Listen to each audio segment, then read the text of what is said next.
Good morning class. Ridip Chand Choudhury Mahavidyalaya से मैं आज आपके सामने BA फर्स्ट सेमेस्टर में आज हमारा टॉपिक है स्मृति, जिसे हम इंग्लिश में मेमोरी बोलते हैं।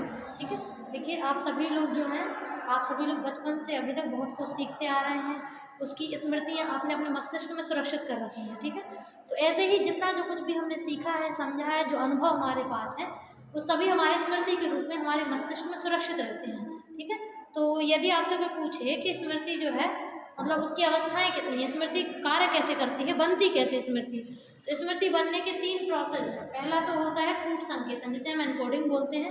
दूसरा होता है संचयन, जिसे हम स्टोरेज बोलते हैं। और तीसरा है पुनः स्मरण यानी कि रिट्राइवल। ठीक है, तो यहाँ पे 3 अवस्थाएं हैं।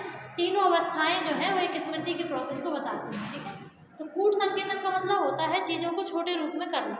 ठीक है, जैसे कि आप जैसे अभी एक्सपीरियंस कर रहे होंगे, आप एग्ज़ाम के लिए लर्न कर रहे होंगे, तो आप जो कुछ भी जैसे मॉडल से पढ़े, गूगल से, बुक से, किसी भी चीज़ से पढ़ रहे हो आप, तो पढ़ने में जो भी शब्द आपके सामने जैसा भी आ रहा होगा, तो आप उसको एज इट इज़ याद नहीं कर पाएंगे। ठीक है, आपका क्या रहता है, आप कोशिश करेंगे उसको अपने कुछ लाइफ एक्सपीरियंस से जोड़ के याद करने की, अपने जो भी पास्ट लाइफ है, आपकी कोई मतलब मेमोरी है, उससे कनेक्ट करने की। तो जब हम किसी एक चीज़ को किसी चीज़ से जोड़ करके या छोटे रूप में या समझ करके हम उसे याद करने की कोशिश करते हैं, तो उसे हम एनकोडिंग बोलते हैं। ठीक है, कूट संकेतन।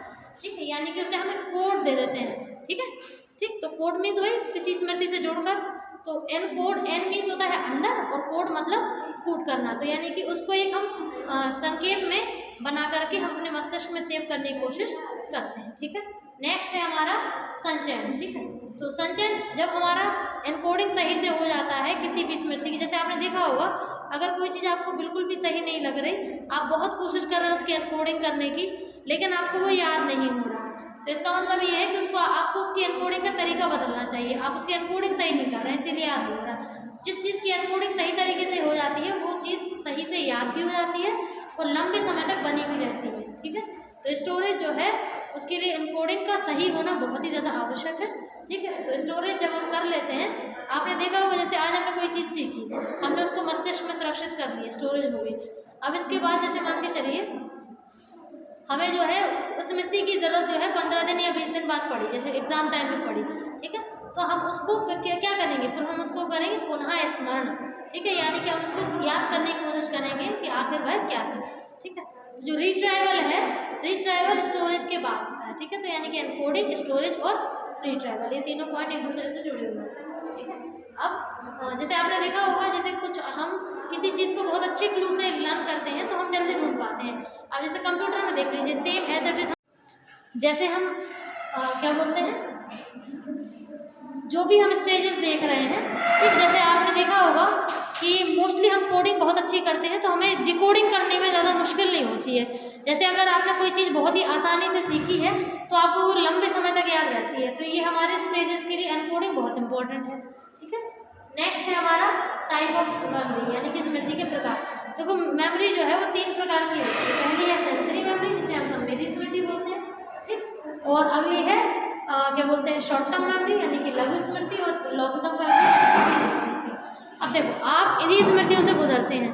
सबसे पहले तो आपके सामने कोई चीज़ जब रजिस्टर होती है, आती है आपके सामने कोई चीज़, तो आप सबसे पहले अपनी ज्ञानेंद्रियों से उसको अंदर लेते हैं। ज्ञानेंद्रियाँ कौन कौन सी है, आँख, कान, नाक, जीभ और त्वचा।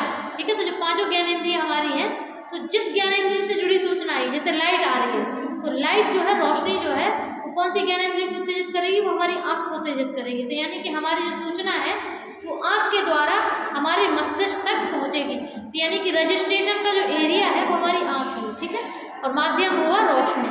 ओके, तो जो संवेदी स्मृति है उसका काम केवल इतना होता है सूचनाओं को लेना और मस्तिष्क तक भेज देना। जैसे डाकिया होता है ना, डाकिया केवल जो है डाकघर से पार्सल लेता है और घर तक छोड़ देता है, उसका कोई भी मतलब ऐसा कोई काम नहीं है कि पार्सल को खोल के देखे या उस पर कोई एनालिसिस करे, ऐसा कुछ नहीं करता है वो, केवल उसको देने का काम होता है। सेम एज इट इज हमारे ज्ञानेंद्रियों का भी काम होता है।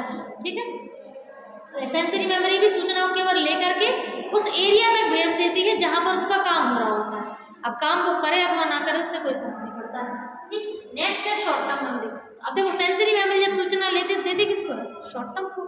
ठीक, तो जो एसटीएम है हमारा वो सूचना को लेकर के उस पर काम करता है। ठीक है, और उसमें जितना भी उसका जैसे मान चलिए जैसे एनकोडिंग वाली जो प्रोसेस है, तो एनकोडिंग और स्टोरेज जो है वो हमारा एनकोडिंग मोस्टली शॉर्ट टर्म में ही होता है, पूरा एनकोडिंग शॉर्ट टर्म में ही होता है। ठीक है, स्टोरेज ऐसा जरूर हो सकता है जैसे एक आध बार आपने लर्न किया तो शॉर्ट टर्म में ही स्टोरेज हो जाए, लेकिन अगर बार बार प्रयास कर रहे हैं तो आप लॉन्ग टर्म से स्टोरेज करते हैं उसको। ठीक है, तो जो संचयन वाली क्षमता होती है वो शॉर्ट टर्म से की बजाय लॉन्ग टर्म से होती है। तो शॉर्ट टर्म मेमोरी एक तरीके से हम कह सकते हैं जैसे अभी हम जितना भी मस्तिष्क का प्रयोग कर रहे हैं, जितना भी सोच रहे हैं, समझ रहे हैं, अपने विचारों का प्रयोग कर रहे हैं, अपने अनुभवों को ला रहे हैं, इस सब कुछ जो भी करंट में चल रहा है वो हमारा एसटीएम कहलाता है। यानी कि अभी की जो आपकी मानसिक स्थिति में जो आप काम कर रहे हैं वो सब आपका एसटीएम में हो रहा है। ठीक है, इसके आधार पर जो भी स्मृति आप बनाएंगे वो एसटीएम में सेव हो जाएगी। ठीक है, अब एसटीएम ऐसा तो है नहीं, देखो एसटीएम ऐसा है, एसटीएम का मेन काम है कि उसके पास जो भी चीज़ आई या जो भी वर्क आया वो वर्क को किया और उसने उसको भेज दिया, है ना। वो अपने पास उस वर्क को रखता नहीं है, वर्क को किया और भेज दिया। जैसे स्टोर रूम होता है ना हमारे घर में, स्टोर रूम का काम क्या होता है, स्टोर रूम में हम उन सारी चीज़ों को रखते हैं जिसका हम रोज़ यूज़ नहीं करते हैं, लेकिन जब हमें ज़रूरत पड़ती तो यूज़ कर लेते हैं। बिल्कुल वैसे ही एलटीएम होता है, हमारी जो भी स्मृतियाँ जो एसटीएम से सुरक्षित होती चली जाती हैं, स्टोरेज होती चली जाती हैं, वो हमारे एलटीएम में चली जाती हैं। और जब हमें एलटीएम से उस इन्फॉर्मेशन को लेने की ज़रूरत होगी तो हम ले लेंगे। ठीक है, जैसे कि अभी आप जो भी पढ़ रहे हैं तो याद करते जा रहे हैं, तो जब आप याद कर रहे हैं तो एसटीएम में हो रहा है, लेकिन जैसे ही वो आप आगे बढ़ते जा रहे हैं उससे तो वो सब एलटीएम में चला जाता जा रहा है। ठीक है, और उसके बाद जब आप एग्जाम टाइम में उसको लिखने बैठेंगे और फिर आप याद करने की कोशिश करेंगे, तब आप एलटीएम का प्रयोग करेंगे और एलटीएम से उस स्मृति को लेंगे। ठीक है, तो ये हमारी 3 टाइप की स्मृतियाँ। हम आपको कल की क्लास में एलटीएम के टाइप बताएंगे कि एलटीएम के कितने टाइप होते हैं। Thank you.